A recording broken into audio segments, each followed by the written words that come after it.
تو ایک بیوی کو اپنے شوہر کے ساتھ کیسا رویہ رکھنا چاہیے؟ I was amazed and astonished to learn. آپ نے حضور کی تصدیق کی اور نبوت اور رسالت کی جو ذمہ داریاں تھیں اس کی بجاوری میں آپ نے سرکار دو عالم صلی اللہ علیہ وسلم کا سب سے بڑھ کر ساتھ دیا. آپ نے حضور کی ڈھارس بندھائی. جب حضور باہر جاتے اور کفار کو نیکی کی دعوت دیتے، وہ آگے سے گالیاں نکالتے، افترا بازی کرتے، مذاق اڑاتے، دل آزاری کرتے. اور جب حضور گھر آتے، یہ زوجہ بی بی خدیجہ الکبریٰ رضی اللہ تعالیٰ عنہ اس انداز سے گفتگو کرتی کہ غم کے بادل چھٹ جاتے، غم ہلکا ہو جاتا. آپ حضور کے بوجھ کو ہلکا کرتی تھی اور ڈھارس بندھاتی تھی. ثابت قدمی پر رہنے کے لیے she used to encourage. کتنی بڑی بات ہے دیکھیے. اور انعام اور تحفہ کیسا ملا؟ جبریل آتے ہیں، آ کر کہتے یا رسول اللہ صلی اللہ علیہ وسلم، اپنے رب کی طرف سے اور میری طرف سے خدیجہ کو سلام پہنچائیے اور انہیں بتائیے کہ اللہ تعالیٰ نے جنت میں ایک موتیوں کا محل آپ کے لیے تیار کیا، جس میں نہ کوئی غم ہوگا نہ کوئی شور ہوگا، اور یہ محل آپ کے لیے مخصوص ہے، اس میں کوئی کوفت بھی نہیں ہوگی. جب بی بی خدیجہ الکبریٰ رضی اللہ تعالیٰ کو یہ پتہ چلتا ہے، آپ عرض کرتی ہیں بے شک اللہ ہی سلام ہے اور ساری سلامتیاں اسی سے ہیں، اور یا رسول اللہ آپ پر بھی سلام ہے اور جبریل پر بھی سلام ہے، اللہ تعالیٰ کی رحمتیں اور برکتیں ہیں. جب بی بی عائشہ صدیقہ رضی اللہ تعالیٰ عنہ ہماری ماں امہات المومنین میں فرماتی ہے کہ جب حضور گھر سے باہر جاتے نا، بی بی خدیجہ کا ذکر کیا کرتے تھے بہت اچھے الفاظ سے.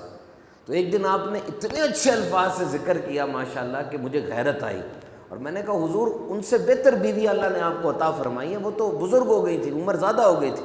میرے آقا جلال میں آ گئے اور فرمایا عائشہ جب سب نے مجھے ٹھکرایا خدیجہ نے مجھے اپنایا، جب سب نے مجھے رد کر دیا خدیجہ نے میری تصدیق کی، مجھے آرام پہنچایا، اپنے مال کے ذریعے مجھے فائدہ دیا. اور حضور پاک صلی اللہ علیہ وسلم کے 3 شہزادے اور 4 شہزادیاں، یعنی 7 آپ کی جو اولاد مقدسہ ہے وہ بی بی خدیجہ سے ہی ہیں. صرف حضرت ابراہیم جو ہیں وہ کسی اور زوجہ سے ہیں. تو یہاں پر ہمیں دیکھنا چاہیے کہ ایک بیوی کو اپنے شوہر سے کیسا معاملہ رکھنا چاہیے. دس از a thing to do and thing we can follow and we can preach our wives, our children, especially our daughters.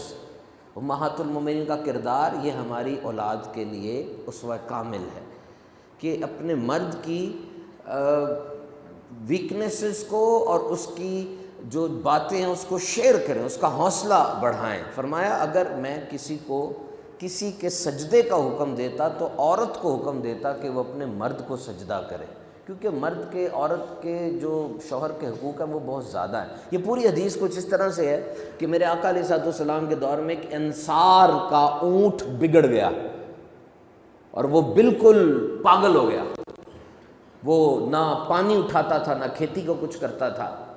تو وہ پھر کھیتی مرجھانے لگی اور جو کھجور تھے وہ بھی ختم ہونے لگے. کسی نے آ کے حضور پاک صلی اللہ علیہ وسلم کو بتایا کہ اس کا اونٹ پاگل ہو گیا ہے، بات نہیں سن رہا. میرے آقا علیہ الصلوۃ والسلام گئے، وہ اونٹ باغ کے کونے میں کھڑا تھا اور آقا علیہ الصلوۃ والسلام اس کی طرف جانے لگے. تو انہوں نے کہا باولا ہو گیا بالکل یا رسول اللہ، ہونا حملہ نہ کر دے. سرکار نے فرمایا مجھے اس کا اندیشہ نہیں ہے. حضور گئے، اس اونٹ نے جب زیارت کی آ کر سجدے میں گر گیا، آ کر سجدے میں گر گیا. میرے آقا نے اس کی پیشانی کے بالوں سے اٹھایا اور اس کو ادھر کر دیا. تو صحابہ نے کہا یا رسول اللہ یہ اونٹ ہے، اس کو پتہ ہے اور یہ سجدہ کر رہا ہے، تو ہمارے میں تو عقل ہے، ہم کیوں نہ سجدہ کریں؟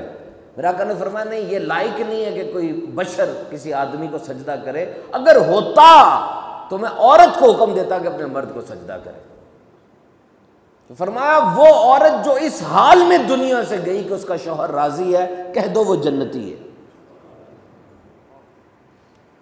یہ ہمارے لیے اسوہ ہے بی بی خدیجہ الکبریٰ رضی اللہ تعالی عنہا کی ذات مقدسہ میں. لیکن یہ بھی یاد رکھیے گا میرے محترم سامعین کرام کہ میرے آقا صلی اللہ تعالیٰ علیہ وسلم کا اخلاق حسنہ اور آپ کا حلم، آپ کا درگزر، جو قرآن کہتا ہے کہ آپ پر یہ بڑا کرم ہوا کہ آپ ان کے لیے بڑے نرم خو ہیں، ترش نہیں ہیں، ورنہ یہ آپ کے پاس سے بھاگ جاتے۔ آپ انہیں معاف کر دیں، آپ انہیں معاف کر دیں اور مشوروں میں ان کو شریک کریں۔